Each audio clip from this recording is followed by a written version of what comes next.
فرمایا تمہارے دنوں میں سب سے بہترین دن جمعہ کا دن ہے، اس لیے اس دن مجھ پہ کثرت سے درود پڑھا کرو۔ فإن صلاتکم معروضۃ علی، اس لیے کہ تمہارا درود مجھ تک پہنچایا جاتا ہے۔ صحابی نے پوچھا یا رسول اللہ کیف تعرض علیک صلاتنا وقد ارمت، ہمارا درود آپ تک کیسے پہنچایا جائے گا جبکہ آپ جب دنیا سے جائیں گے قبر میں جسم آپ کا ختم ہو جائے گا تو ہمارا درود آپ تک کیسے پہنچے گا؟ تو آپ صلی اللہ علیہ وسلم نے فرمایا ان اللہ حرم علی الارض اجساد الانبیاء، اللہ تعالیٰ نے پیغمبروں کے جسموں پر زمین پر پیغمبروں کے جسموں کو حرام کر دیا، زمین کسی پیغمبر کے جسم کو کبھی ختم نہیں کرتی۔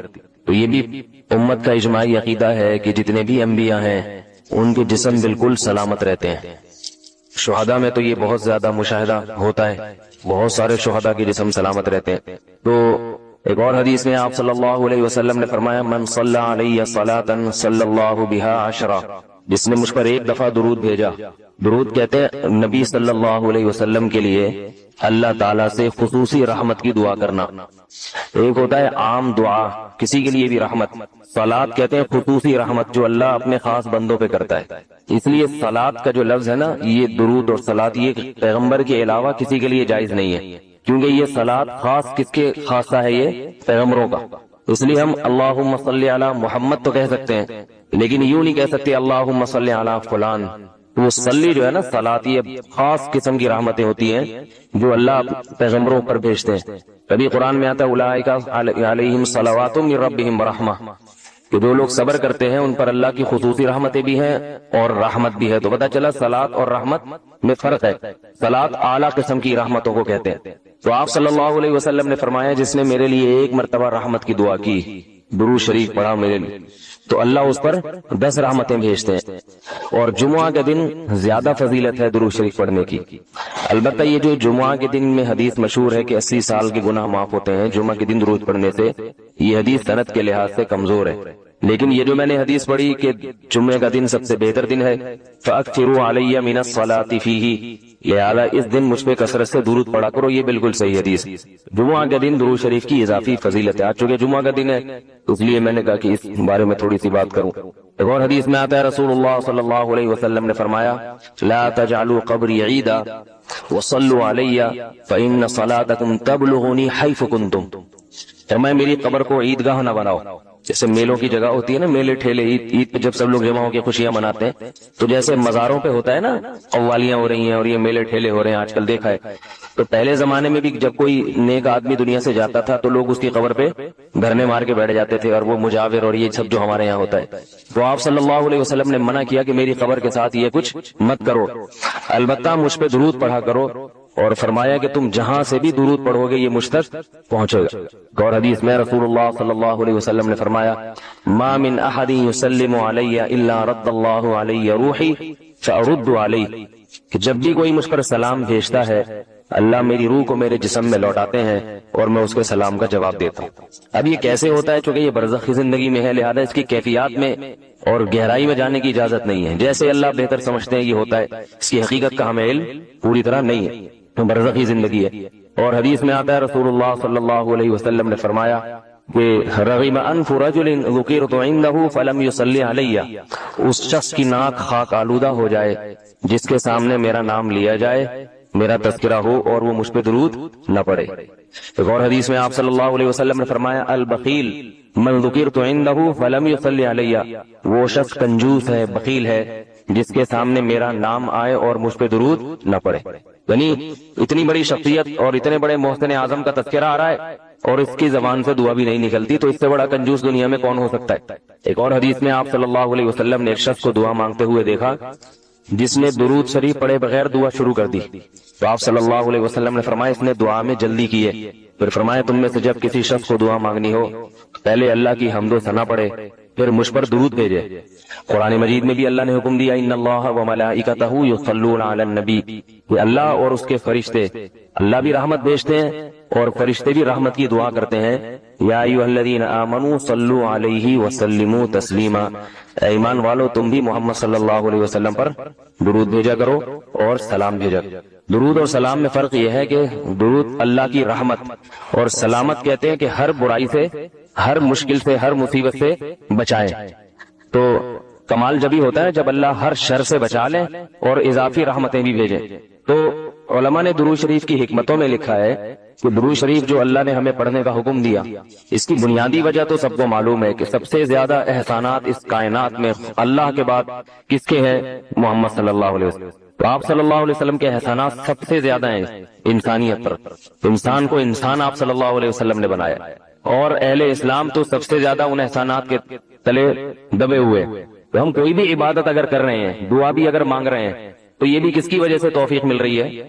نبی صلی اللہ علیہ وسلم، کیونکہ آپ صلی اللہ علیہ وسلم نے ہی یہ ساری چیزیں سکھائی ہیں. تو ہر کام میں حکم یہ ہے کہ بھئی جس کا احسان ہے، جس کی وجہ سے تمہیں یہ رہنمائی ملی، پہلے اس کا بھی تو کچھ خیال کرو، اس کا بھی جو ہے نا اللہ سے اس کے لیے دعا مانگو تاکہ تمہاری طرف سے بھی کچھ شکر ہو. دوسری بات علماء نے لکھی ہے کہ اس میں حکمت یہ ہے کہ درود شریف پڑھنے سے توحید کا عقیدہ مضبوط ہوتا ہے. وہ توحید، درود شریف نبی سے دعا نہیں ہے بلکہ اللہ سے دعا ہے. کس کے لیے؟ نبی کے لیے. تو پتہ یہ چلا کہ نبی پر بھی اللہ کی رحمتیں ہوں گی. اور دعا کون مانگ رہا ہے؟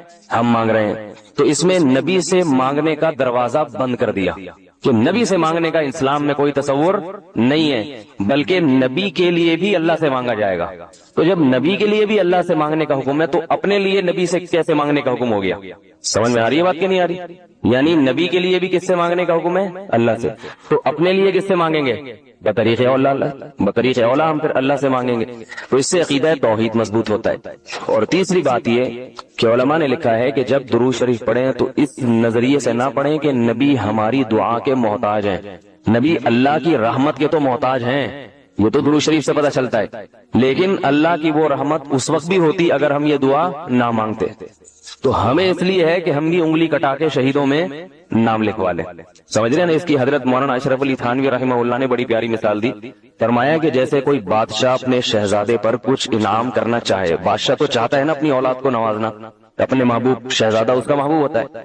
تو آپ اگر بادشاہ سے سفارش کر دیں کہ حضرت یہ تحفہ آپ اپنے شہزادے کو دے دیں یا یہ فلاں چیز اپنے شہزادے کو، بادشاہ تو پہلے بھی دے رہا ہے، لیکن آپ کے کہنے سے وہ اور خوش ہو جائے گا، اور خوش ہو جائے گا کہ بھئی دیکھو جو کام میں چاہتا تھا یہ بھی اسی کی درخواست کر رہا ہے. میں اکثر بیانات میں جب نبی صلی اللہ علیہ وسلم کا تذکرہ کرتا ہوں تو رسول اللہ صلی اللہ علیہ وسلم یہ لفظ میں استعمال کرتا ہوں، لیکن چونکہ میڈیا پہ میں نے اکثر علماء کو دیکھا کہ نبی کریم یا حضور اقدس، تو پھر میری زبان پہ بھی یہ الفاظ آ جاتے ہیں. لیکن ہم نے اپنے شیخ سے حضرت مفتی رشید احمد صاحب رحمہ اللہ تعالی سے سنا، اور بالکل صحیح بات کی انہوں نے کہ نبی صلی اللہ علیہ وسلم کے لیے سب سے زیادہ جو بہترین لفظ ہے، لقب ہے آپ کا، جس میں آپ کی سب سے زیادہ عزت ہے، وہ رسول اللہ کا لفظ ہے. رسول اللہ، اللہ کے میسنجر، اس سے بڑا کوئی مقام اور مرتبہ ہو نہیں سکتا. اس لیے ہمارے حضرت مفتی رشید احمد صاحب رحمہ اللہ تعالی جب بھی نبی کا یا تو نبی شارٹ فارم میں ذکر کرتے، اور جب صحیح تذکرہ کرنا ہوتا تو رسول اللہ صلی اللہ علیہ وسلم. اس لیے اپنی زبان پہ اس لفظ کو چڑھانا چاہیے. اور محدثین بھی زیادہ تر جب آپ کا نام آتا ہے تو رسول اللہ صلی اللہ علیہ وسلم. صحابہ کرام میں بھی دو لفظ کامن تھے، ایک نبی، نبی کا مطلب بھی میسنجر آف گاڈ، اور دوسرا رسول اللہ. آپ احادیث میں دیکھیں گے تو صحابہ کرام، حدیث کے راوی، محدثین، یا تو جاء رجل الی النبی، ایک شخص آیا نبی کے پاس، یا جاء رجل الی رسول اللہ قال رسول اللہ. تو رسول اللہ اور نبی، یہ لفظ رسول اللہ کے لفظ میں نبی کے لفظ سے بھی زیادہ رسپیکٹ ہے. تو جو الفاظ لوگ استعمال کر رہے ہیں وہ بھی ٹھیک ہے، اس کو کوئی حلال و حرام کا، ایمان کفر کا مسئلہ نہ بنائے، لیکن جو سب سے بہترین لفظ ہے وہ نبی، اور اس سے بھی زیادہ افضل رسول اللہ صلی اللہ علیہ وسلم. مشرکین مکہ کے ساتھ جب صلح حدیبیہ ہوئی تو آپ صلی اللہ علیہ وسلم نے جو معاہدے کے نیچے اپنا نام لکھا، من محمد ابن عبداللہ من محمد رسول اللہ، یہ معاہدہ ہے محمد کی طرف سے صلی اللہ علیہ وسلم جو رسول اللہ ہے. تو مشرکین نے کہا یہ لفظ نہیں ہمیں قبول، اس پہ سے رسول اللہ کا لفظ کاٹیں آپ. تو مشرکین کو تو آپ کے نام کے ساتھ رسول اللہ کا لفظ قبول نہیں تھا، اور ہمیں رسول اللہ کے لفظ کے بغیر یہ نام قبول نہیں ہے. ہم جہاں بھی لکھیں گے رسول اللہ. رسول اللہ کا مطلب کیا ہے، یہ بہت اہم بات ہے. دیکھو میں میڈیا بہت دیکھتا ہوں، وہ چیزیں نہیں جو عام طور پہ لوگ دیکھتے ہیں، فالتو کی چیزیں.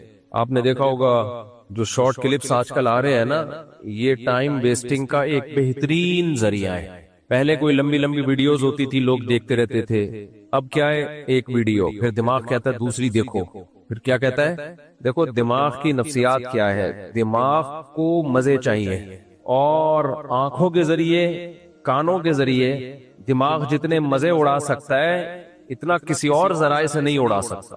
دماغ کو چاہیے وہ باتیں سنے جو دماغ کو راحت پہنچائیں. تبھی غم کی بات سننے میں دماغ کو خوشی نہیں ہوتی، خوشی ہوتی ہے خوشیوں کی بات سننے میں. اسی طرح ایسے مناظر دیکھنے میں دماغ کو خوشی نہیں ہوتی جس سے دماغ، یعنی آپ کو ٹینشن ہو. آپ بہت سے لوگ فلسطینی بچوں پر جو ظلم ہو رہا ہے وہ ویڈیوز دیکھتے ہیں، ڈپریشن میں جاتے ہیں، پھر کہتے ہیں ہم نے وہ ویڈیوز دیکھنا چھوڑ دیے کیونکہ ہماری راتوں کی نیندیں اڑ رہی تھی. آپ وہ ویڈیوز دیکھتے رہیں جو ایکسیڈنٹ کی، اور یوٹیوب نے آپ کو پتا ہے نا، کوئی خون خرابے والی ویڈیو ہو اگر آپ یوٹیوب پہ ڈالتے ہیں تو یوٹیوب آپ کا چینل ہی اڑا دیتا ہے. کیوں؟ اتنی زیادہ کمپلینز آتی ہیں یوٹیوب کو، بھائی یہ ہمیں ٹینشن دے رہا ہے. آپ بقرعید میں جانور ذبح کرتے ہیں، آپ اگر ولاگ بنائیں تو گھر سے چلے جانور لینے کے لیے، یہ بھی ولاگ میں ڈال سکتے ہیں آپ. جانور آپ نے خریدا، یہ بھی ولاگ میں ڈال سکتے ہیں آپ. خرید کے آپ نے اس کو بڑی بے دردی کے ساتھ گاڑی پہ چڑھایا، اس میں کتنے بندوں کو اس نے مار دیا، گر گئے، یہ بھی آپ ویڈیو میں ڈال سکتے ہیں. پھر وہاں سے لے کے آپ گھر تک لا رہے ہیں اس کو، یہ بھی آپ ولاگ میں ڈال سکتے ہیں. پھر آپ نے اس جانور کو گاڑی سے اتارا، اور اتارتے اتارتے اس میں 10-15 بندے اور لٹا دیے، ان کا لیٹنا بھی آپ یوٹیوب پہ بولو ڈال سکتے ہیں. لوگ خوش ہوتے ہیں، انٹرٹین ہوتے ہیں ان چیزوں سے. آپ نے دیکھا ہوگا نا، اٹھا کے لات ماری، جمشید ادھر جا کے گرا اور وہ ادھر جا کے گرا، یہ ایسے بہت ویڈیو لوگ انجوائے کر رہے ہوتے ہیں. پھر اس کے پاؤں میں رسی باندھیں، یہ بھی. لیکن گلے پہ جب چھری چلی، یہ بھی ڈال سکتے ہیں. لیکن جو خون کا پہلا فوارہ نکلا، یہ اگر آپ نے ویڈیو یوٹیوب پہ ڈال دی تو آپ کا چینل کیا ہو جائے گا؟ بند. یوٹیوب کہے گا تم دہشت گردی پھیلا رہے ہو، تم لوگوں کو ٹینشن دے رہے ہو. اچھا وہ کٹ گئی، پھر کھال اتر گئی، 4 ٹکڑے ہو گئے، اب دوبارہ ڈال سکتے ہیں آپ اس کو. سمجھ میں آئی بات؟ اب بھی آپ یوٹیوب پہ یہ ویڈیو کیا کر سکتے ہو؟ ڈال سکتے ہو. 4 ٹکڑے ہو گئے، اب وہ گائے نہیں رہی ہے، وہ کچھ اور بن گیا ہے. یہ بیچ کا پروسیس آپ نہیں کر سکتے. کیوں؟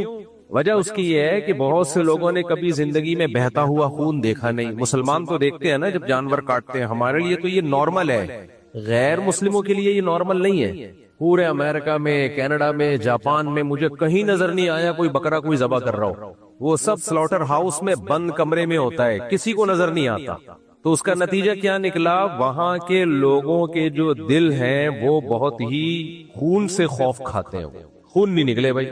تو اب وہ لوگ یہ ویڈیو جب دیکھیں گے وہ کہتے ہیں ہم ٹینشن میں جاتے ہیں، خون نظر نہیں آنا چاہیے. وہ الگ بات ہے، بیچارے فلسطینیوں کا خون ساری دنیا دیکھ رہی ہے، اس سے جو ڈپریشن جو جتنی ان بڑی طاقتوں کو ہونی چاہیے وہ نہیں ہو رہی. اور جانوروں کے حقوق پہ جنہوں نے آواز اٹھائی ہے، اتنی آواز ان لوگوں پہ اٹھا لی جاتی نا تو مسئلہ حل ہو جاتا. ان بیچاروں کو جانوروں سے بھی بدتر چھوڑا ہوا ہے. خیر سنا ہے کہ ابھی مسئلہ حل کی طرف جا رہا ہے، اللہ کرے حل ہو جائے. اس میں میں انشاءاللہ سوال جواب کے سیشن میں کچھ بات کروں گا آج کہ جس حل کی طرف جا رہے ہیں وہ کیا ہے، اور وہ کیا سوٹیبل حل ہے یا نہیں ہے. اس پہ ہمارے لوگوں کی طرف سے جو ریئیکشن آ رہا ہے وہ صحیح ہے یا نہیں ہے. جب پنگے بازی ہم نے لینا شروع کر ہی دی ہے تو پنگوں میں پھر صحیح طرح سے گھسو نا. کل جو میرا بیان چلا ہے اس پہ آج دیکھو کتنے نیگیٹو کمنٹس آئے ہیں، کتنے لوگ برا بلا کہہ رہے ہیں. چلیے صحیح ہے، جب ایک دفعہ پنگا لے لیا ہے تو پھر جب دوسری شادی کر لی ہے تو پھر تیسری اور چوتھی کیا ہے بھائی. اصل تو ریئیکشن دوسری میں ہوتا ہے نا. بدنام جتنا ہونا ہوتا ہے آدمی دوسری میں ہو جاتا ہے. تو ہم نے جتنا بدنام ہونا تھا ہو گئے. وہ جو ابھی کیا بولوں گھر میں نام نہیں لینا مناسب سمجھتا، جو کیس چل رہا ہے لیٹسٹ. خیر تو انسان کی طبیعت کیا ہے، اللہ نے مزاج ایسا بنایا ہے کہ وہ چاہتا ہے اس کا دماغ خوش رہے. یہی ہے نا دماغ، جس کو ہم عام زبان میں کہتے ہیں دل کی خوشی ہوتی. وہ دماغ کی خوشی ہے لیکن دل بھی اس سے متاثر ہوتا ہے، دل کی دھڑکن تیز ہوتی ہے. تو اس لیے بلاغت کا قاعدہ یہ ہے کہ دماغ کو جو خوشی ہوتی ہے وہ منسوب کس کی طرف کی جاتی ہے؟ دل کی طرف. عرف یہی ہے، قرآن نے بھی دل کی طرف نسبت کی ہے تو ہم اب دل ہی کی طرف اس کی نسبت کریں گے. تو اب ہم یوں کہہ سکتے ہیں، یعنی جب ڈاکٹر یہ بات کرے گا تو وہ دماغ کی طرف نسبت کرے گا کیونکہ وہ میڈیکل سائنس کی زبان یوز کرے گا. لیکن میں چونکہ ڈاکٹر نہیں ہوں تو میں میڈیکل سائنس کی زبان یوز نہیں کروں گا، میں وہ زبان یوز کروں گا جو عرف کی زبان ہے۔ عرف میں دماغ کو نہیں کہا جاتا، نسبت کس کی طرف کی جاتی ہے؟ دل کی طرف۔ قرآن بھی کس کی طرف نسبت کرتا ہے؟ دل کی طرف۔ اور قرآن بھی دل کی طرف اس لیے نسبت کرتا ہے کہ قرآن سائنس کی کتاب نہیں ہے، قرآن عربی زبان میں نازل ہوا، اور عرب کے لب و لہجوں کا جو عرب کی بلاغت کے اصول اور ضابطے تھے اس کی قرآن میں رعایت کی گئی ہے۔ بلاغت یہی کہتی ہے کہ جب آپ کو کوئی خوشی ہو، کسی سے آپ کو محبت ہو، نفرت ہو، تو دماغ کی طرف نسبت مت کرو۔ کس کی طرف نسبت کرو؟ دل کی طرف۔ جیسے ہم جب کسی کو محبت کا پیغام دیتے ہیں تو دل کا ٹکڑا بنا کے بھیجتے ہیں یہ دماغ کا؟ بولتے کیوں نہیں؟ شرما رہے ہو لگ رہا ہے، سب کو اپنے اپنے واقعات یاد آ رہے ہیں۔ کبھی آپ نے دیکھا؟ اچھا ڈاکٹر تو کہتا ہے، کوئی میڈیکل سائنس کا ڈاکٹر، خاص طور برین کا ڈاکٹر ہوگا نا، برین کا ڈاکٹر، وہ اپنی محبوبہ کو برین بنا کے بھیجے گا کیونکہ پاگل ہوگا۔ وہ کیا ہوگا؟ وہ میڈیکل سائنس پڑھ پڑھ کے کیا ہو جاتا ہے۔ اب اس کی محبوبہ کہہ رہی ہے کہ تم نے برین دماغ بنا کے بھیجا، اس پہ پھول، تو یہ کیا ہے؟ اس کی سمجھ میں ہی نہیں آئے گا، وہ کہے گی میرے برین میں سمجھ میں نہیں آ رہا یہ کیا ہے۔ اب وہ جناب سائیکیٹرسٹ کہنے لگا کہ دیکھو تم نے مجھے دل کا ٹکڑا بھیجا اس میں پھول بنا کے، تو اصل میں تم نے سائنس نہیں پڑھی ہے۔ جب کوئی بندہ سائنس نہیں پڑھتا ہے تو یہی حال ہوتا ہے۔ محبت دماغ میں ہوتی ہے، دل میں نہیں ہوتی۔ میں نے چونکہ سائنس پڑھی ہوئی ہے، سارے خیالات کا منبع اور سرچشمہ، محبت اور نفرتوں کا منبع اور سرچشمہ کیا ہے؟ کھوپڑی ہے، دماغ ہے، برین میں یہ ہوتا ہے، پھر یہ سگنل آتے ہیں، پھر وغیرہ وغیرہ جو ڈاکٹر لوگ کہتے رہتے ہیں، میں مجھ سے بول رہا تھا پھینکتے رہتے ہیں، پھینکتے نہیں رہتے، صحیح بولتے رہتے ہیں۔ تو یہ تو سب کس میں ہوتے ہیں؟ دماغ میں۔ دل میں تھوڑی محبت ہوتی ہے، دماغ میں ہوتی ہے۔ لہذا دماغ میں تیر گھسا کے اس نے بھیج دیا کہ تم نے ایسی بات کی ہے۔ اپنی محبوبہ کو کہا کہ تم نے جو مجھ پہ اعتراض کیا کہ میں نے دل کی تصویر نہیں بھیجی، میں نے دماغ کی تصویر بھیجی ہے، اس سے میرے دماغ میں تیر گھس گیا ہے۔ بس نا، تو دل میں تیر گھسا ہوا ہوتا ہے نا، تو میرے دماغ میں کیا گھس گیا ہے؟ تیر۔ اور دماغ کی ایک اور تصویر بھیج دی، تھوڑے دنوں میں بریک اپ ہو جائے گا۔ بیوی تھی تو طلاق لے کے بھاگ جائے گی، اور اگر منگیتر تھی، کوئی رشتہ چل رہا تھا، رشتہ کیا ہو جائے گا؟ ٹوٹ جائے گا۔ وہ کہے گی ابا یہ سائیکیٹرسٹ کو ضرورت سے زیادہ سائیکیٹرسٹ ہے، اس کو یہ مجھے اسی حساب سے لے کے چلے گا۔ یہ مجھے کس حساب سے لے کے چلے گا؟ دیکھو یہ نفسیات میرا بھی ٹاپک نہیں ہے، لیکن نفسیات ایک ایسا علم ہے جسے حاصل کرنے کے لیے ایکسٹرا آرڈینری ذہین آدمی ہونا چاہیے۔ آج کل ہر آدمی ماہر نفسیات بن رہا ہے، یہ بہت خطرناک ہے۔ آپ ڈاکٹر بن جاؤ، درمیانی ذہانت کا آدمی ڈاکٹر بن جائے، قوم کا بیڑا نہیں غرق کرے گا، ٹیکے لگائے گا، پیراڈول کھلائے گا، سیٹ۔ درمیانے درجے کی ذہانت والا آدمی انجینئر بن جائے، چاہے وہ الیکٹریکل انجینئر ہو، سول انجینئر ہو، میکینک بن جائے، درمیانے درجے کا آدمی صحیح ہے۔ لیکن نفسیات کا تعلق کس سے ہے؟ اشارہ کر کے بتا رہا ہوں تاکہ آپ لوگ کنفیوز، کس سے ہے؟ کھوپڑی سے۔ نفسیات بھی میں جہاں بھی جا رہا ہوں، یار کیا پڑھ رہے ہو؟ میں ماہر نفسیات بن رہا ہوں۔ جب میں بات چیت کرتا ہوں مجھے لگتا ہے اس کا تو مینٹالٹی اتنی ہے ہی نہیں۔ ماہر نفسیات بننے کے لیے بہت زیادہ ذہین آدمی ہو تو بنے گا، ورنہ درمیانے درجے کا ذہین آدمی بنے گا تو یہی نفسیات کا علم اس کو برباد کر دے گا، اور ہو رہے ہیں برباد بہت سے لوگ۔ کیونکہ جب آپ کتابیں پڑھتے ہو تو کتابوں، ہمارے حضرت ایک بڑی خاندانی بات کیا کرتے تھے کہ آپ جو علم حاصل کر رہے ہو نا، جیسے مفتی کے پاس، مفتی بھی ایکسٹرا آرڈینری ذہین ہوگا تو وہ فتوے کا کام صحیح طرح کرے گا۔ آج مفتی بھی آپ دیکھو، پتھر اٹھاؤ، مفتی فلان، مفتی فلان، مفتی فلان، کہاں سے فتویٰ سیکھا؟ فلاں جگہ سے۔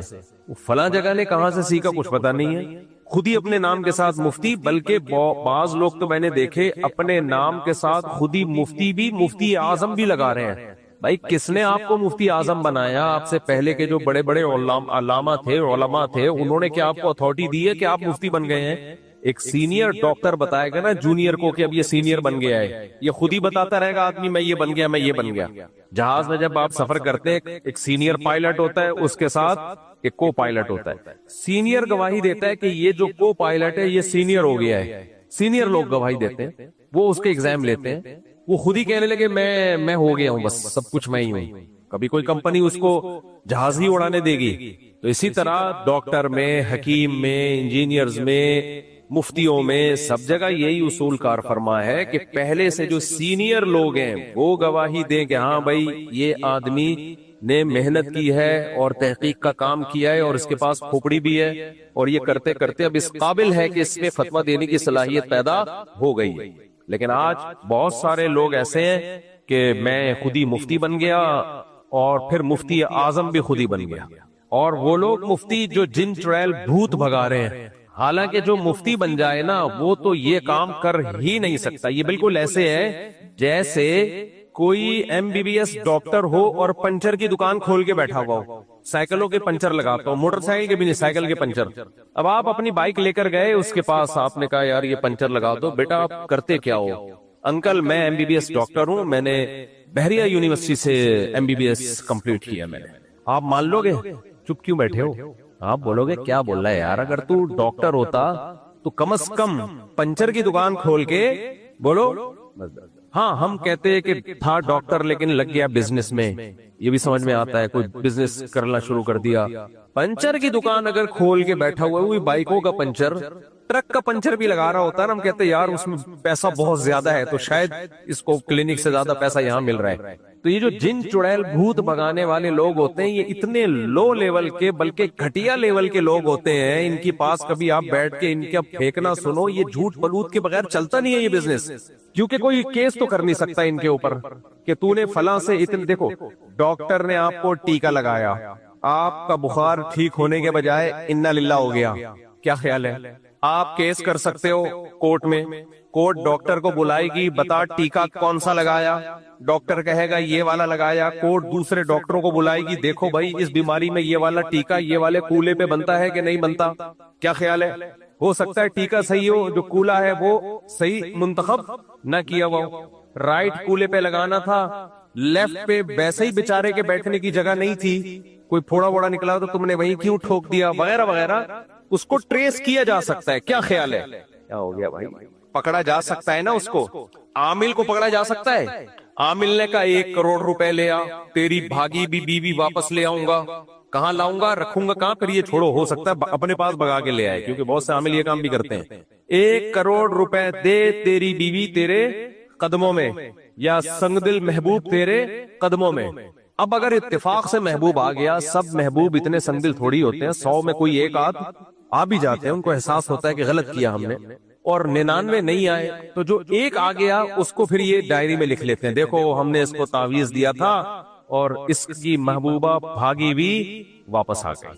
جو 99 بھگوڑے واپس نہیں آتی, بھگوڑی واپس نہیں آتی, اور اس نے لوگوں سے پیسے کھا لیے ہوتے ہیں, تو اس کے خلاف کوئی کیس ہو سکتا ہے کورٹ میں؟ کورٹ اس کی بلائے گی, بتا بے 99 لوگوں کو تو نے بیوقوف بنا کے پیسے لیے کہ ان کی بیوی واپس آ جائے گی, یا بھاگی بھی واپس آ جائے گی, یا رشتہ جڑ جائے گا, یا طلاق ہو جائے گی, وغیرہ وغیرہ. بہت سارے لوگ ان کے پاس آتے ہیں. تو نے جو تعویذ گنڈا اس کو دیا تھا, تو بڑے بڑے ماہرین بیٹھیں گے جو تعویذ گنڈے کے اسپیشلسٹ ہیں, وہ کتابیں نکالیں گے اور دیکھیں گے کہ اس پہ یہ والا تعویذ بنتا تھا یا نہیں بنتا تھا. اگر بنتا تھا تو ٹھیک ہے, نہیں بنتا تھا تو یہ تو جرمانہ دے گا. ایسا کوئی کیس ممکن ہے؟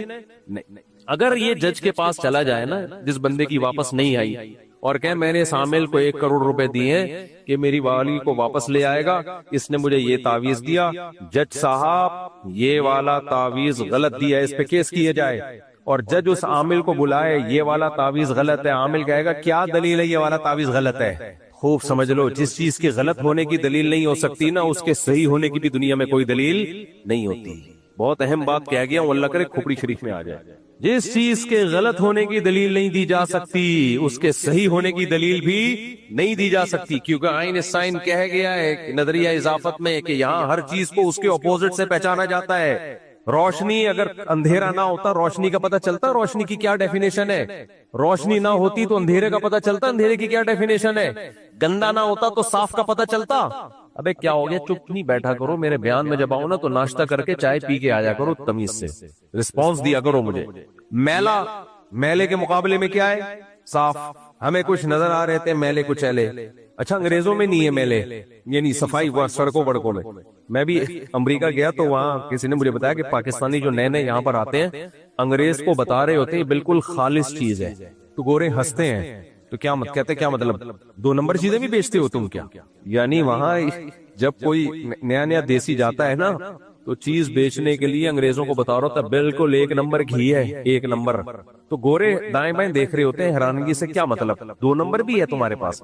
یہ ایسا ہی ہو گیا، آپ کی بیٹی کے لیے رشتہ آیا اور آپ داماد سے پوچھ رہے ہیں بھائی چور تو نہیں ہے تو؟ صحیح، چور تو نہیں ہے؟ اس کو غصہ آئے گا کہ نہیں آئے گا؟ تو کیا مطلب آپ کو یہ آپ نے فرض کیوں کر لیا کہ میں چور ہوں؟ 2 نمبر تو نہیں ہے، چرس تو نہیں پیتا، تو اس کو غصہ آئے گا کہ نہیں آئے گا؟ تو جب آپ ان ملکوں میں یہ بات کرتے ہیں کہ بھائی یہ 1 نمبر چیز ہے، یہ گھی کیا ہے 1 نمبر، تو وہ حیران ہوتے ہیں کہ کیا مطلب 1 نمبر، 2 نمبر بھی بیچتے ہو؟ ہمارے ہاں یہ ٹرم چلتی ہے، مولوی صاحب 1 نمبر ہے، 1 نمبر خالص گھی ہے بغیر ملاوٹ کے لے جاؤ. ملاوٹ والا بھی رکھا ہوا ہے میرے پاس، ملاوٹ والا بھی رکھا ہوا ہے، لیکن آپ کیونکہ مولوی صاحب ہو، مفتی صاحب ہو، آپ بیانات دیتے ہو، اس لیے آپ کو میں 2 نمبر چیز کبھی نہیں دوں گا. تھوڑا مہنگا ہے، تھوڑا مہنگا ہے، ہمیں کیا پتا چلے گا بھائی؟ ہو سکتا ہے جب تو 2 نمبر چیز کسی اور کو بیچ سکتا ہے تو ہمیں مفتی صاحب کو ماموں بنا کے بھی تو بیچ سکتا ہے نا. تو ماموں بنانا اسی کو تو کہتے ہیں. آپ کے لیے ہے یہ، آپ کے لیے ہو سکتا ہے بھائی، یعنی تو نے 2 نمبر چیز رکھی بھی تو ہے نا، رکھی بھی ہونا اس کی علامت ہے بھائی. اب تیرے بیان پہ ہمیں اعتماد نہیں ہے، ہو سکتا ہے ہمیں اس سے بھی زیادہ 2 نمبر چیز ڈبل قیمت پہ بیچ کے دے رہا ہوں. تو کہاں سے کہاں بات چلے گی، ہم کی طرف دائیں میں پہنچ جا رہے ہوتے ہیں. تو وہ عاملوں کی بات آتی ہے، مجھے خون میں ایک دم میرا ایسا آتا ہے، بالکل جوان ہو جاتا ہوں. عاملوں کے خلاف بولنے میں جو مجھے مزہ آتا ہے، کیوں؟ کوئی دنیا میں کوئی بول نہیں رہا. جس دن دوسرے لوگوں نے بھی، علماء نے بھی بولنا شروع کر دیا، میں چپ ہو جاؤں گا. کوئی بولتا نہیں ہے ان کم بختوں کے خلاف.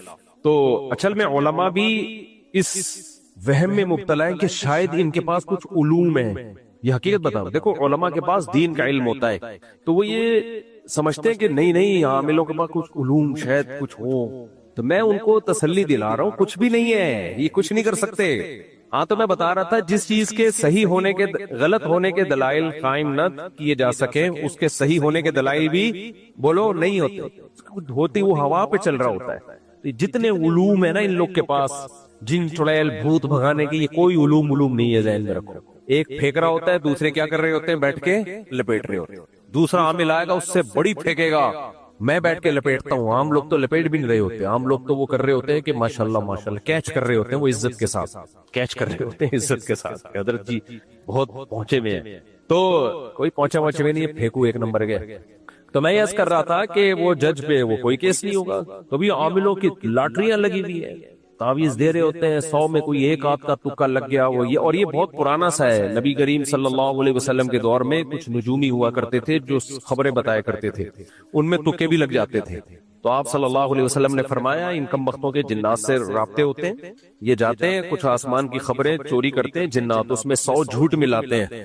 جنات کبھی بھی صحیح رپورٹ نہیں دیتے، انسانوں کے کچھ نہیں لگتے، نہ وہ ماموں لگتے ہیں انسانوں کے، نہ وہ چاچو لگتے ہیں. وہ بھی آ کے ان کے دل پہ القا کرتے ہیں لمبی 1 آدھ اس میں صحیح بات ہوتی ہے. تو وہ عامل پھینکتا ہے، اتفاق سے کوئی ایک بات صحیح نکل آتی ہے، تو لوگ کہتے ہیں دیکھو ہم نے پہلے کہا تھا نا، حضرت جی بہت پہنچے ہوئے ہیں. تو یار مجھ سے آ کے پوچھ لیتے، میں بھی 100 باتیں بتاتا، ایک اتفاق سے صحیح نکل آتی، اس میں فیوچر کی بات ہے.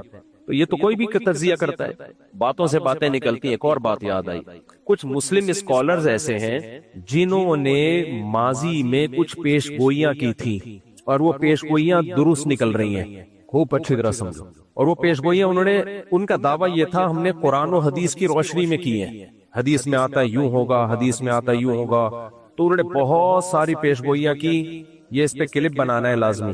تو بہت ساری پیش گوئیاں انہوں نے کی قرآن و سنت کی روشنی میں، علامات قیامت کی روشنی میں، یہ ہوگا یہ ہوگا. ان کی کچھ پیش گوئیاں ٹھیک نکلی. اب لوگ کیا کر رہے ہیں، بار بار دیکھو وہ یہ کہا کرتے تھے، آج یہ بات درست ثابت ہو گئی، وہ یہ کہا کرتے تھے، آج یہ بات درست ثابت ہو گئی. تو ایک بات خوب اچھی طرح سمجھ لیں، قرآن و سنت میں قیامت کی علامات کے بارے میں جتنی علامتیں بیان ہوئی ہیں، اس کے بارے میں جو صحیح تحقیق کے بعد جو بات علماء نے کی ہے وہ یہ ہے کہ کسی پیش گوئی کا کوئی اسپیسیفک ٹائم نبی کریم صلی اللہ علیہ وسلم نے نہیں بتایا ہے. لہذا ان پیش گوئیوں کی بیس پہ ہمیں کوئی کام کرنے کی یا پالیسی بنانے کی اجازت نہیں ہے. پالیسی یا پلاننگ بنائی جائے گی گراؤنڈ ریئلٹی کو دیکھ کر، ان پیش گوئیوں کو دیکھ کر نہیں بنائی جائے گی. ان پیش گوئیوں کا ہم کیا کریں، بس ایمان رکھیں. بس میں ایک مثال سے بات سمجھاتا ہوں. حدیث میں آتا ہے کہ حضرت عیسیٰ علیہ السلام نازل ہوں گے قرب قیامت میں. غامدی نے اس کا انکار کیا. غامدی کے فالوورز میرا بڑا مذاق اڑا رہے ہیں اور کہہ رہے ہیں مفتی صاحب کے پاس علم نہیں ہے. جب غامدی صاحب کا یہ کلپ چلا ہے نا، قرآن میں بدترین تحریف کی ہے غامدی صاحب نے، اور قرآن سے ثابت کرنے کی کوشش کی ہے کہ حضرت عیسیٰ کی وفات ہو گئی ہے، حالانکہ قرآن میں بھی ہے کہ آسمانوں پہ اٹھایا گیا، اور حدیثوں میں تو بہت واضح ہے. بخاری اور مسلم کی متفق علیہ صحیح حدیث ہے، اور باقی حدیث کی کتابوں میں بھی ہے. لَيُوشِكَنَّ أَن يَنزِلَ فِيكُمُ ابْنُ مَرْيَمَ حَكَمًا وَعَدْلًا، مریم کے بیٹے تم پر ضرور بالضرور آسمان سے نازل ہوں گے، حکم بن کے، حاکم بن کے، عادل بن کے. فَيَكْسِرُ الصَّلِيبَ، صلیب کو ختم کر دیں گے جو نشان ہے صلیب کا. وَيَقْتُلُ الْخِنزِيرَ، اور دنیا سے خنزیر کا خاتمہ کر دیں گے. اتنی واضح حدیثیں ہیں. لیکن پروفیسر غامدی صاحب کیا کہتے ہیں ان حدیثوں کا جواب؟ کہ یہ تاریخی، بخاری اور مسلم یہ تاریخی واقعات ہیں. یعنی پیغمبر کے اقوال کو صرف کیا ایک حیثیت دی جا رہی ہے؟ ہسٹری کی کتابیں ہیں. ہسٹری کی کتابیں اوتھینٹک ہیں یا نہیں ہے یہ بتاؤ. اوتھینٹک ہیں یا نہیں؟ اگر ہمیں ہسٹری بتا رہی ہے کہ نبی نے ایسا کہا ہے اور اس ہسٹری کو بیان کرنے والے سارے قابل اعتماد ہوں، تو آپ کیوں نہیں مان لیتے نبی نے ایسا کہا ہے؟ اور آپ جب آپ کے فیور میں حدیث جاتی ہے آپ فوراً حدیث پیش کرتے ہیں، جب آپ کے اگینسٹ جا رہی ہوتی ہے تو آپ فوراً کیا کرتے ہیں؟ تاریخی کتابیں. تو حضرت عیسیٰ ابن مریم قرب قیامت میں نازل ہوں گے. اسی حدیث کی بیس پہ صحابہ کا بھی عقیدہ، تابعین کا بھی عقیدہ. پھر امام طحاوی حنفی رحمہ اللہ تعالی بہت بڑے محدث، انہوں نے عقیدے کی ایک کتاب لکھی العقیدۃ الطحاویہ. اس کتاب پر پوری امت کا اجماع ہوا. اس کتاب میں وہ عقیدے بیان کیے گئے جو اہل سنت والجماعت کے متفق علیہ عقیدے، حتیٰ کہ اس میں غیر اہل سنت والجماعت نے بھی اتفاق کیا. یعنی اس عقیدے میں حضرت عیسیٰ والے شیعہ بھی مانتے ہیں کہ حضرت عیسیٰ نازل ہوں گے. اتنا مضبوط اجماع ایک بات پر ہو گیا کہ حضرت عیسیٰ زندہ ہیں، آسمانوں پہ قرب قیامت میں نازل ہوں گے. اس کے بعد ان کی موت واقع ہوگی. بشر ہے، موت ہر بشر پہ واقع ہونی ہے، لیکن حضرت عیسیٰ پہ موت واقع نہیں ہوئی. اس قدر مضبوط اجماع اس مسئلے پر غامدی صاحب نے اجماع کی بھی دھجیاں اڑا دی. اجماع میں ایسی ٹیکنیکل بحث کی ہے، کون سا اجماع، کیڑا اجماع، یہ والا اجماع نہیں، وہ والا اجماع، پتہ نہیں، ہر چیز میں رخنا ڈال دیا. کچھ اسکالرز ایسے ہیں جن کا کام ہے ہر چیز میں کنفیوژن پیدا کرنا. بس ہر چیز میں کیا پیدا کرنا؟ کنفیوژن پیدا کرنا. میں اس کی ایک مثال دیتا ہوں، پھر میں اپنی اصل ٹاپک کی طرف آتا ہوں. 2-4 چپیٹے عاملوں کو اور لگاؤں گا، پھر اصل ٹاپک کی طرف جاؤں گا. دیکھو کنفیوژن کسے کہتے ہیں. دیکھو ہماری کرکٹ ٹیم تھی، اس کا نام تھا فرینڈز کرکٹ کلب. ہماری ٹیم تھی، بچپن میں اوپنر جایا کرتا تھا اور چوکے چھکے بھی لگایا دیا کرتا تھا، کبھی کبھار، زیادہ نہیں. لیکن مجھے بھیجتے تھے جب چوکے چھکے لگانے ہوتے تھے.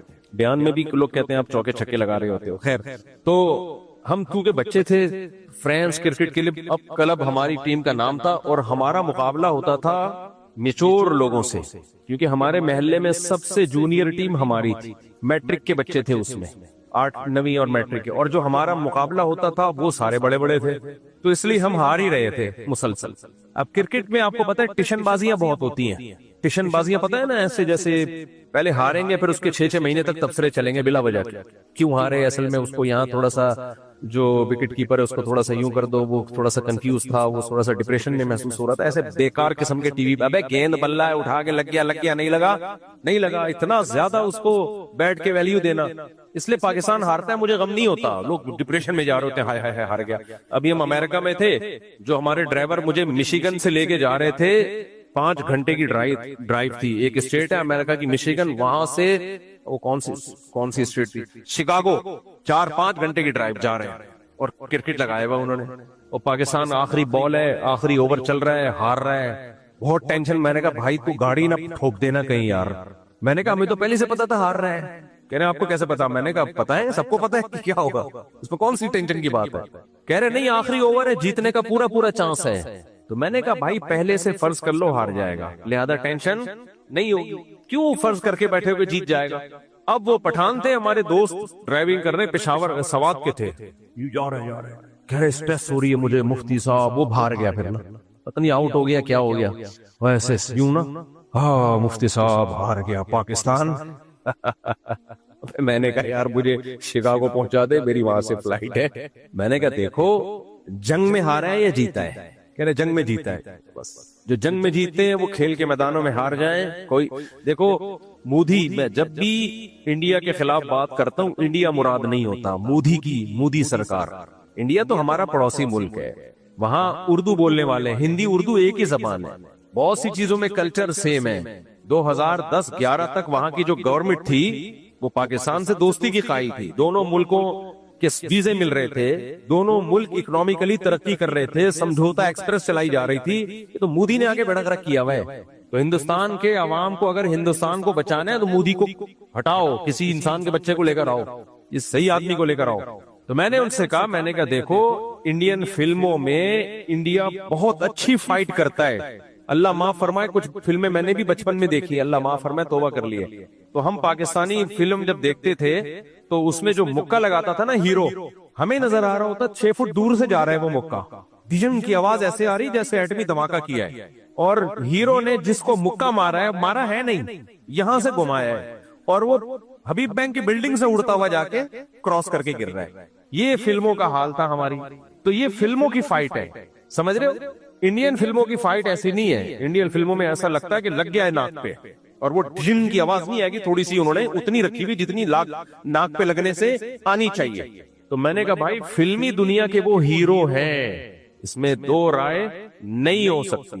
ریئل لائف میں اس طرح لڑے، ریئل لائف میں جب ہمارا فوجی مودی کے کسی بندے کو مکہ مارے گا تو ناک پھوڑ دے گا، اور وہی دھماکے کی آواز آئے گی جو فلموں میں آیا کرتی تھی، سچی مچی میں آئے گی وہ. تو ہارنے دو، کرکٹ کے میچوں میں کچھ نہیں ہوتا میرے بھائی. قوموں کی تقدیریں کرکٹ کے میچوں سے نہیں بنتی، میدان جنگ میں بنتی ہیں. ہمارے فوجی کے پاس جذبہ ہے کہ ہم اللہ کے لیے لڑ رہے ہیں، ملک مسلمانوں کا ہے، لڑ کس کے لیے رہے ہیں؟ اللہ کے لیے لڑ رہے ہیں. ان کے پاس کیا جذبہ ہے؟ آپ میڈیا پہ دیکھ لو، ہمارے فوجی کی لاش جب گھر میں آتی ہے تو اس کی ماں کا بیان سنا کرو، کہتی مجھے فخر ہے میرے بیٹے نے اللہ کے لیے جان دی ہے. ان کے فوجی کی لاش جب گھر میں جاتی ہے ان کی ماؤں کا چیخنا سنا کرو، وہ کہتے ہیں مودی نے مروا دیا. تو اس لیے وہ دوبارہ میں ان بھائی سے، جو ان کا نام بھی مجھے یاد ہے یار، شاہد نام تھا، شاہد یا عزیز نام تھا، وہ نہیں جو ولاگ میں بھی مچھلی بنا رہے تھے. ابے جو ولاگ میں نے مچھلی پکڑی تھی پھر وہ پکا رہے تھے، عزیز نام تھا، جو بھی تھا بہرحال. تو میں نے ان سے کہا، میں نے کہا چھوڑ دو کیا ہے مسئلہ ہے، لیکن خیر ایسے جذباتی ہو رہے ہوتے ہیں میچ دیکھ کے، اب ڈپریشن میں جا رہے ہوتے ہیں پاگل. کم چیزیں پہلے ڈپریشن کے لیے، جیت گیا ہے تو ٹھیک ہے خوشی منا لو، چلو جیت گیا، ہار گیا تو بولو کوئی ایسی بات. یار واقعات یاد آتے ہیں نا، ٹینشن دور کرنے کے نا کچھ ٹیکنیکل طریقے ہیں، وہ ٹیکنیکل طریقے اختیار کیا کرو. میں اکثر بتاتا ہوں نا، ایک صاحب مجھے کہنے لگے میں نے ایک بندے کا قرضہ دینا ہے، بہت ٹینشن میں ہوں. میں نے کہا ٹینشن تو پارسل کر دے، آپ کے کندھے پہ بہت بوجھ ہو، 10 کلو کی بوری رکھی بھی ہو، آپ ٹینشن میں ہو، بوری کسی اور کے سر پہ رکھ دو گے تو آپ کی ٹینشن کیا ہو جائے گی؟ ختم. کہہ رہا میں بہت ٹینشن میں ہوں، میرے اوپر اتنا قرضہ اتنا قرضہ اتنا. اصل وہ مجھ سے پیسے مانگنے آئے ہوئے تھے، پہلے ادھر ادھر سے قرضے لے کے نا کاروبار کے لیے لوگ ڈرامے بازی کیا کرتے ہیں، جیب میں دھیلا نہیں ہے اور شاہد انور کی ویڈیوز دیکھ کے کروڑ پتی بننے کا شوق پیدا ہو جاتا ہے. تو پھر کیا کرتے ہیں، غریبوں کو اس نے اتنی گالیاں دی ہے نا کہ یہ جا رہے ہوتے ہیں ٹینشن میں، اب جیب میں دھیلا ہے نہیں. پھر غفار سے 10 لاکھ روپے پکڑے، جمشید سے 20 لاکھ روپے پڑے، وسیم سے اتنے لاکھ روپے پکڑے. بھائی شریعت کہتی ہے کاروبار کرو، اچھی بات ہے، نہیں ہو رہا تو صبر کرو یار. اللہ کسی کو بہت مال و دولت دے گا، کسی کو غریب رکھے گا. یبسط الرزق لمن یشاء ویقبض، جس کو چاہتا ہے اللہ روزی کے دروازے کھول دیتا ہے، جس کو چاہتا ہے تنگ کر دیتا ہے. صبر کرو. نہ صبر نہیں ہے. وہ شاہد انور کی گاڑیاں دیکھ کے، بنگلے دیکھ کے میرے پاس بھی ایسی گاڑی ہو، میرے پاس بھی ایسا بنگلہ ہو، ہے نہیں. دکان پکوڑوں کی باتیں کروڑوں کی. تو وہ کیا کرتے ہیں، ادھر سے جمشید کو بیوقوف بنا کے 10 لاکھ روپے. ایک بیوقوف بنانے کا طریقہ مارکیٹ میں زبردست آیا ہے.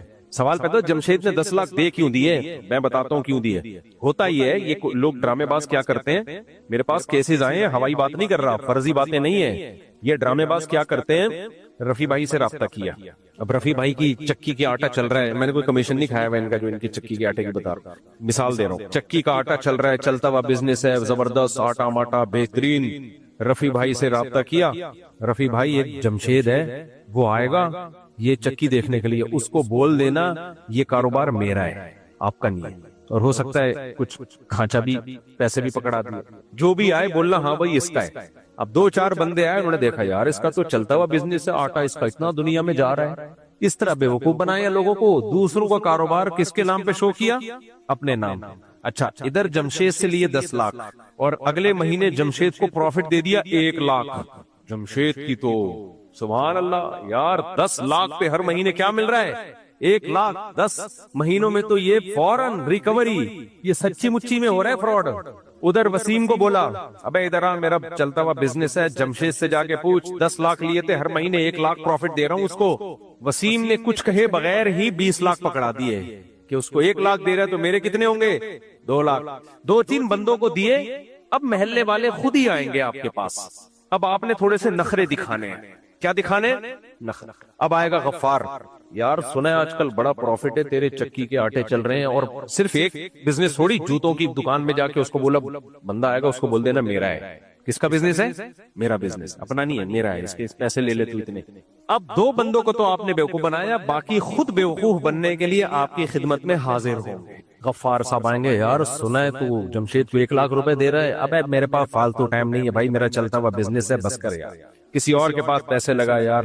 انویسٹر کی بھی کمی نہیں ہے اور میرے پاس جو ہے وہ پیسوں کی کمی نہیں ہے یار, لگا لے یار. بھائی بندی بھی کوئی چیز ہوتی ہے یار. یار ایک تو تم لوگوں نے تنگ بہت کیا ہوا ہے یار, میں اتنے پیسے کدھر کھپاؤں گا, مجھے ضرورت نہیں ہے. اندر اندر تو لڈو پھوٹ رہے ہیں کہ لا اپنے جیسے 6 بیوقوف اور لے آ. اندر اندر لڈو پھوٹ رہے ہیں کہ صحیح بزنس. مزاربت میں یہی تو ہوا ہے جو مزاربت اسکینڈل چلا تھا. تو مزاربت اسکینڈل چلا تھا نا, اس میں میں نے بولا تھا یہ مفتی لوگوں کو الو بنا رہا ہے. ایک تو یہ مفتی ہے نہیں, اور یہ مولویوں کو بھی الو بنا رہا ہے, عام لوگوں کو بھی. اور دیکھنا آخر میں کروڑوں روپے لے کے مارکیٹ سے شارٹ ہوگا, یہ وہی ہوا. لیکن ہماری قوم کا دماغ خراب ہے, اب بھی اس کو فیور کر رہے ہیں. کہہ رہے ہیں اصل میں ایجنسیوں نے جب دیکھا نا اتنا پیسہ آ گیا ہے تو پھر ایجنسیوں کو اچھا نہیں لگا, اپنی بیوقوفی کسی اور پہ ڈالو. تو پھر غفار آئے گا, یار 10 میری طرف سے لے لے. پھر ستار آئے گا, یار 15. ایک دن ریاض ملک آ جائے گا. ملک ریاض ہے, ریاض ملک ریاض آئے گا, بولے گا میں بیوقوف ہوں, بیریا ٹاؤن بنا کے بیٹھا ہوں. خیر وہ نہیں آئے گا, وہ خود کھیڑو ہے, اس کو پتہ ہے, اس کو پتہ ہے کیسے لوگ چونا لگاتے ہیں. لیکن بیوقوف لوگ دنیا میں بہت ہیں, ایک ایک کر کے آئیں گے, پیسے پھینک کے جائیں گے.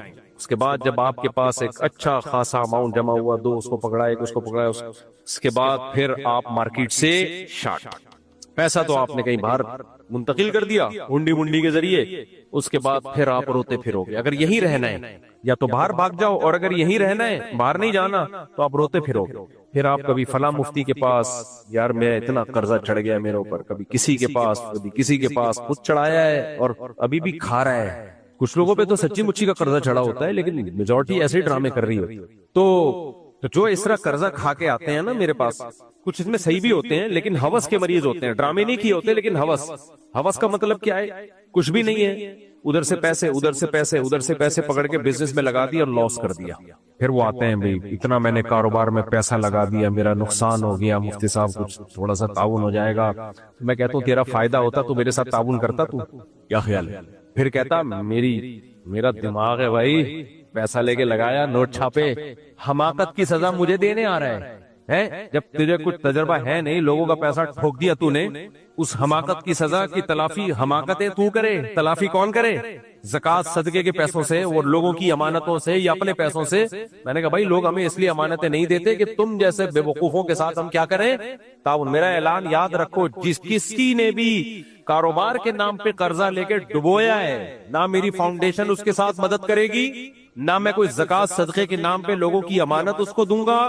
بھوک سے مر رہا ہو مر جائے, ہاں بالکل مرنے لگے گا تو 2 نوالے ڈال دوں گا, زندہ رہ جائے بس. وہ تو اپنے خرچے بھی کر لیتا ہے, تو مرنے لگے تو بتا دینا. بھائی ہوس ہے, نوٹ چھاپنے کا شوق ہوتا ہے, کروڑوں روپے کے قرضے میں ڈوب جاتے ہیں, پھر بھیک مانگتے پھرتے ہیں. اور یہ ایک ذہن میں رکھو, ایسے لوگ بھیک لے کے بھی اس کو بھی کاروبار میں لگاتے ہیں, وہ بھی گھر پہ نہیں خرچ کریں گے. دیکھو ہمارے تجربوں سے فائدہ اٹھا لو, ہم نے اسی ملک میں انہی لوگوں میں زندگی گزاری ہے. پیسوں کے نام پہ کسی کے 2 آنسو دیکھ کے مت پھسل جایا کرو, بہت فراڈ ہوتا ہے. تمہاری جیب میں جب پیسے نہیں ہیں تو تم دوسروں سے قرضہ لے کے کیوں کاروبار کر رہے ہو؟ یا تو تمہارے باپ دادا کو صدیوں سے بزنس چلا آ رہا ہو نا, پھر ایک الگ بات ہے. نارمل آدمی کچھ بھی نہیں ہے, قرضے لے لے کے لوگوں کے پیسے ڈبو رہا ہے بیٹھ کے. روکھی سوکھی کھاؤ, 2 ٹائم کی سوکھی روٹی چائے میں ڈبو کے کھایا کرو, خوش ہوا کرو. لوگ کہتے ہیں کہنا آسان ہے, عمل مشکل ہے. مشکل عمل ہے 3 دن تک, چوتھے دن عادت پڑ جائے گی. روزہ رکھنا 3 دن مشکل ہوتا ہے, چوتھے دن یوسو ہو جاتا ہے آدمی. سمجھ رہے ہو؟ آدھے روزے میں تو بھوکا پیاسا رہتے ہیں یا تو پھر بھی کوئی آپ کو کچھ نہ کچھ مل رہا ہے. تو انسان کو اللہ نے باڈی میں بڑی لچک رکھی ہے، جس چیز کا عادی بنائے بن جاتا ہے عادی. تو اس لیے غربت کا بھی عادی بنے گا، 3 دن 4 دن 1 مہینہ اس کے بعد عادی ہو جائے گا. ایک آدمی گیا نا، غریب آدمی نجومی کے پاس، کہا یار میرے ہاتھوں کی لکیریں دیکھ کے بتاؤ کیا ہونے والا ہے. اس نے کہا کہ تو 10 سال تک مزید غریب رہے گا. یہ خوش ہو گیا، کہہ رہے اس کے بعد کہہ رہے پھر تجھے غربت کی عادت پڑ جائے گی، پھر تجھے غریب رہنے کی یعنی ٹینشن ختم ہو جائے گی تھی. تو خیر ہم آتے ہیں اپنے اصل ٹاپک کی طرف. عاملوں کی تو میں نے ٹھگائی لگا دی، الحمدللہ الحمدللہ.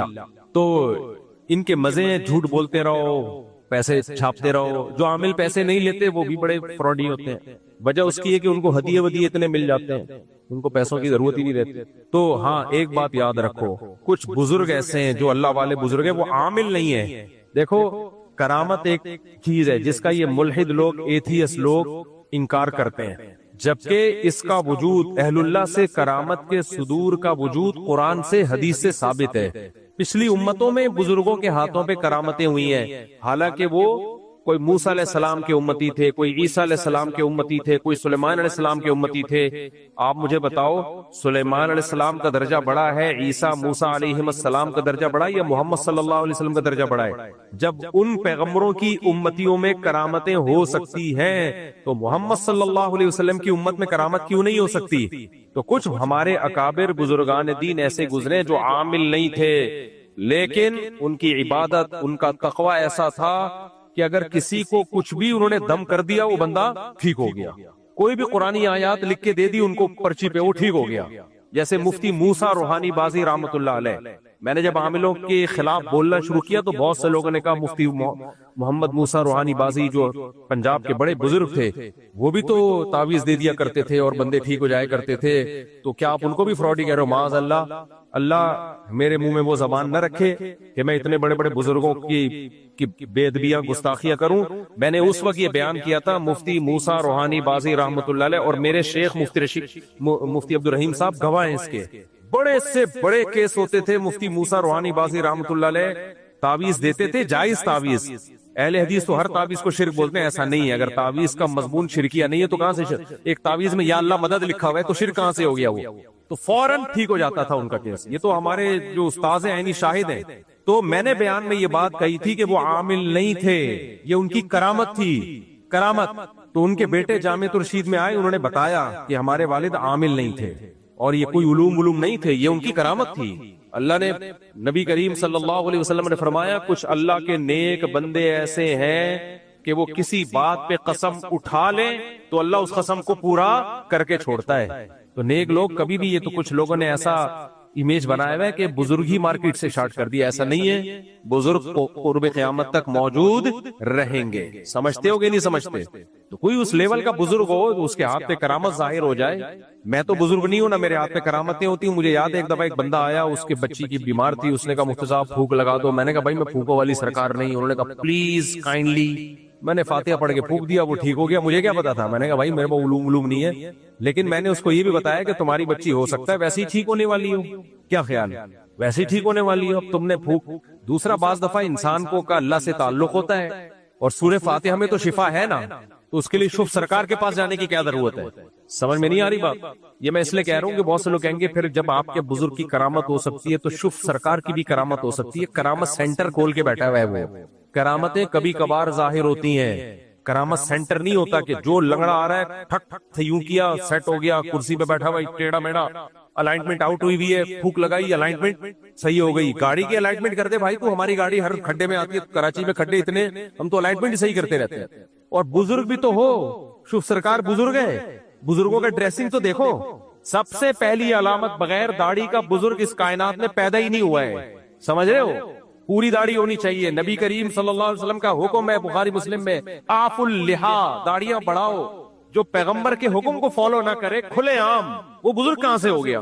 اچھے لوگ بغیر داڑھیوں والوں میں بھی ہوتے ہیں، میں اچھے برے کی بات نہیں کر رہا. بہت سے بغیر داڑھی والوں نے بہت بڑے بڑے کارنامے انجام دیے، تو ان کی نیکیاں یا ان کے کارناموں کو ضائع کرنا بتانا مقصد نہیں ہے. لیکن پراپر بزرگ کبیرہ علانیہ گناہ سے بچتا ہے، وہ سنت کو فالو کرتا ہے. تو آج کل کے مونچھیں دیکھو ان بزرگوں کی، اور داڑیاں ہے نہیں اور کپڑے ایسے پہنے ہوئے ہوتے ہیں, گولے گنڈے کی دکان لگ رہی ہوتی ہے, نیلے پیلے گلابی. ابے بزرگ بزرگوں کے مزاج میں تو سادگی ہوتی ہے. خانقاہیں گولے گنڈے کی دکانیں پوری ان کی, بکرے مکرے. ابھی کیا بولوں میں ان لوگوں پہ, چھوڑو.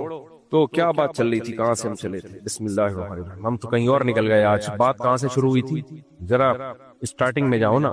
ہے میں نے نبی کے نام کے بارے میں تو بات کی تھی کہ آپ کا لقب رسول اللہ سب سے بہترین ہے, آپ میسنجر آف گاڈ صلی اللہ علیہ وسلم, آپ کا سب سے بڑا عہدہ یہ ہے. پھر میں کس پہ آیا تھا اس کے بعد میں نے ٹن مارا تھا, سائیکیٹرسٹ پہ آ گیا تھا میں.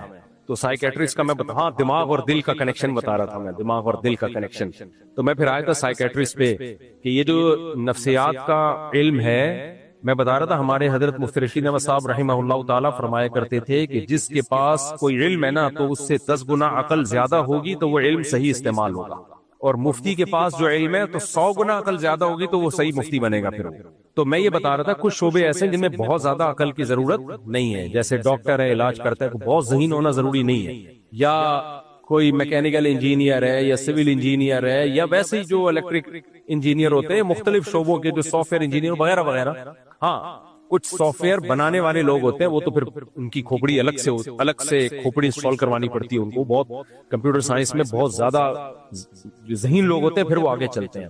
تو لیکن نفسیات بھی ایک ایسا علم ہے کہ اس کے لیے بھی کوئی بہت ذہین آدمی جب یہ علم حاصل کرتا ہے تو فائدہ ہوگا, ورنہ یہ علم اسی کو کھا جائے گا, وہ خود پاگل ہو جائے گا ایک دن. کیونکہ دماغ پڑھ رہے ہو نا آپ, لوگوں کی نفسیات پڑھ رہے ہو, تو آپ اگر عام لوگوں کی مینٹالٹی سے زیادہ اونچی مینٹالٹی آپ کی نہیں ہے تو اس کا نقصان یہ ہوگا کہ یہ علم آپ صحیح طرح سمجھ نہیں پاؤ گے, اور صرف کتابیں دیکھ دیکھ کے, اصول اور ضابطے دیکھ دیکھ کے لوگوں کو غلط گائیڈ کرو گے. یہ میں اس لیے بتا رہا ہوں کہ کچھ ڈاکٹر ایسا کر رہے ہیں, سمجھتے ہو کہ نہیں سمجھتے, کچھ ڈاکٹر ایسا کر رہے ہیں, ان کے پاس جانے سے لوگوں کو فائدے کے بجائے الٹا نقصان ہو رہا ہے. تو اس لیے اس میں بہت میچور ڈاکٹر کو, بہت جو صحیح سرٹیفائڈ ڈاکٹر ہوتے ہیں, کبھی نفسیات کے ماہر کے پاس جانا تو ان ڈاکٹروں کے پاس جانا چاہیے. خیر, تو میں عرض کر رہا تھا کہ دماغ جو ہے, اب سائنسدان نے کیا کیا, جو ڈاکٹر صاحب تھے انہوں نے اپنی محبوبہ کو دماغ کے اندر تیر گھسا کے بیچ دیا. یہ بات چل رہی تھی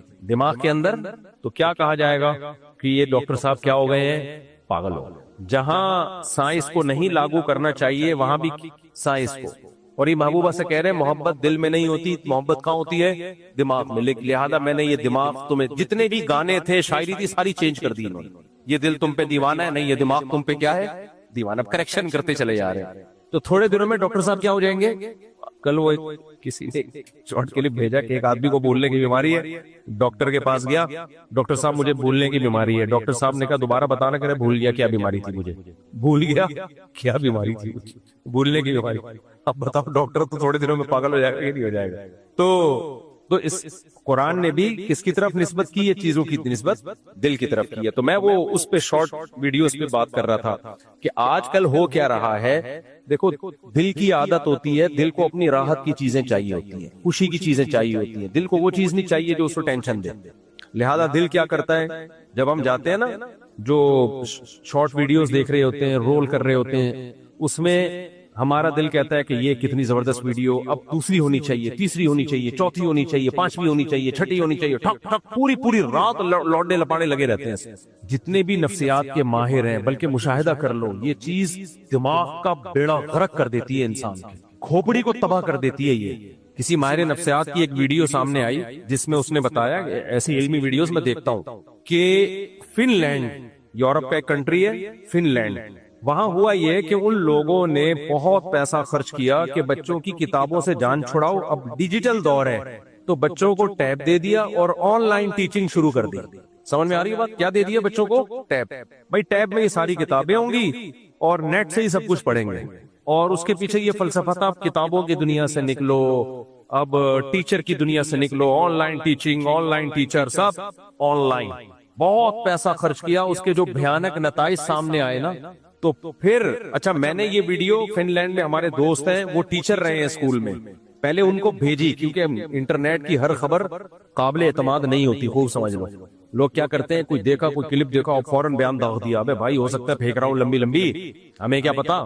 تو فن لینڈ میں مجھے سہولت یہ حاصل ہے, پوری دنیا میں اللہ کا شکر ہے ہر جگہ سلام دعا ہے, ابھی میں امریکہ میں ایک یونیورسٹی کے پروفیسر سے ملا ہوں، ہیں پاکستانی لیکن کافی سالوں سے وہاں پڑھا رہے ہیں، بہت خدمات ہیں ان کی، تو ان سے بھی انشاءاللہ استفادہ ہم کریں گے۔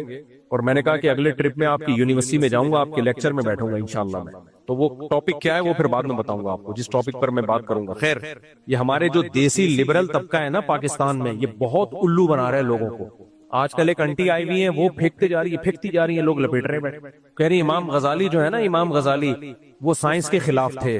دیکھو کچھ دیسی لوگ ایسے ہیں جو اسلام کا لبادہ اڑتے ہیں، اپنے آپ کو مسلم کہتے ہیں، لیکن ان کی تحریک کا حاصل یہ ہے کہ مسلمانوں کو زیرو کر کے دکھایا جائے اور مسلمانوں کو ان کی نظر میں گرا دیا جائے، بولے تم کسی کام کے نہیں ہو، تم بالکل بیکار لوگ ہو۔ تو دعویٰ ان کا زبان سے یہ نہیں ہوتا، لیکن اس کا رزلٹ یہی نکل رہا ہوتا ہے، یعنی مسلمانوں کو نا جوتا دکھاتے رہنا، بس تم 2 ٹکے کے نہیں ہو، تاکہ مغربی دنیا کا سپیریئر ہونا آپ مان لو، اور جب آپ ان کو سپیریئر ہونا مانو گے نا تو آہستہ آہستہ ان کے نظریات کو بھی فالو کرو گے آپ۔ تو امام قیصر احمد راجہ کو اللہ جزائے خیر دے، اکیلا کھڑا ہوا ہے ان لوگوں کے مقابلے میں جواب دینے کے لیے، ایسے دیسی لبرل کے مقابلے میں۔ امام غزالی سائنس کے خلاف نہیں تھے، اگر وہ سائنس کے علی اطلاق مخالف ہوتے، اس دور میں بھی اس کے بعد میں بھی مسلمانوں نے سائنس کے ہر شعبے میں ٹھیک ٹھاک ترقی کی ہے۔ گورے ہماری یونیورسٹیوں میں سائنس پڑھنے کے لیے آیا کرتے تھے، قرآن پڑھنے کے لیے نہیں آتے تھے۔ یہ زیادہ پرانی بات نہیں ہے، 15ویں صدی تک یہ ہوتا رہا ہے۔ 15ویں صدی سے پہلے تک انگریز ہماری یونیورسٹیوں میں پڑھنے کے لیے آیا کرتے تھے، وہ قرآن و سنت تھوڑی پڑھے تھے، وہ سائنس اور ٹیکنالوجی پڑھ رہے تھے۔ وہ ایک انگریز نے یہ بات لکھی ہے کہ اگر مسلم سائنٹسٹ نہ ہوتے تو آج ہم جس ترقی پر پہنچے ہوئے، ہمیں یہاں تک پہنچنے میں کم سے کم 500 سال لگتے۔ مسلمان سائنسدانوں نے 500 سال کا فاصلہ کم کر دیا ہے۔ امام غزالی جس فلسفے کے خلاف تھے وہ فلسفہ تھا جو ہوائی باتوں پر ہو۔ مسلمانوں میں جو کیمسٹری تھی اس میں کچھ لوگوں نے لمبی لمبی پھینکنا شروع کر دی کہ ہر چیز کو سونا بنانا ممکن ہے۔ بہت سارے سائنسدانوں کی عمریں اس میں برباد ہو گئی کہ یوں اس سونے کو فلاں دھات کو فلاں دھات کے ساتھ ملایا جائے اور یہ کام کیا جائے تو اس سے سونا بن جائے گا۔ اس طرح کی کچھ سائنس کی بیسس پر کچھ فضول چیزیں ہماری سوسائٹی میں شامل ہو گئی تھی۔ امام غزالی جیسے لوگوں نے ان پہ رد کیا ہے، علی اطلاق فلسفے اور سائنس پہ رد نہیں کیا۔ امام ابو یوسف سے بھی منقول ہے، حکمی فی اہل الکلام یضربوا بالجرید والنعال۔ امام ولیبہ کے شاگرد ہیں نا امام ابو یوسف، وہ کہتے ہیں کہ یہ اہل کلام جو پڑھتے ہیں نا، میرا حکم ان کے بارے میں یہ ہے کہ ان کو جوتوں سے مارا جائے۔ تو وہ علم کلام وہ نہیں تھا جو فائدہ والا علم کلام ہو، وہ علم کلام تھا جو بحث برائے بحث جس کا کوئی سوسائٹی کو فائدہ نہیں تھا، فضول بحثیں۔ ورنہ امام ابو یوسف کا دور تو میرے بھائی بنو امیہ کا کہ عروج کا دور تھا، اس وقت تو مسلمان سائنسدانوں کا بھی راج تھا۔ دنیا مسلمان توپے بنا رہے تھے۔ سلطان محمد فاتح نے اس وقت یعنی 7ویں صدی ہجری میں دنیا کی سب سے بڑی توپ بنائی تھی۔ دنیا کی سب سے بڑی توپ کا سہرا کس کے پاس تھا؟ مسلمانوں کے پاس۔ اور میں نے الجزائر کی توپیں فرانس میں اپنی آنکھوں سے جا کے دیکھی ہیں جو مسلمان سائنسدانوں نے بنائی تھی۔ عربی میں ان پر تاریخیں بھی لکھی ہوئی ہیں، میں نے بلاگ بھی بنایا تھا اس کا۔ فلکیات کا علم ہو، میڈیکل سائنس کا علم ہو، ہر میدان میں ہم آگے تھے۔ لیکن آج کچھ دیسی ایسے پیدا ہو گئے جو آپ کو نیچا دکھاتے رہیں گے۔ پہلے سوال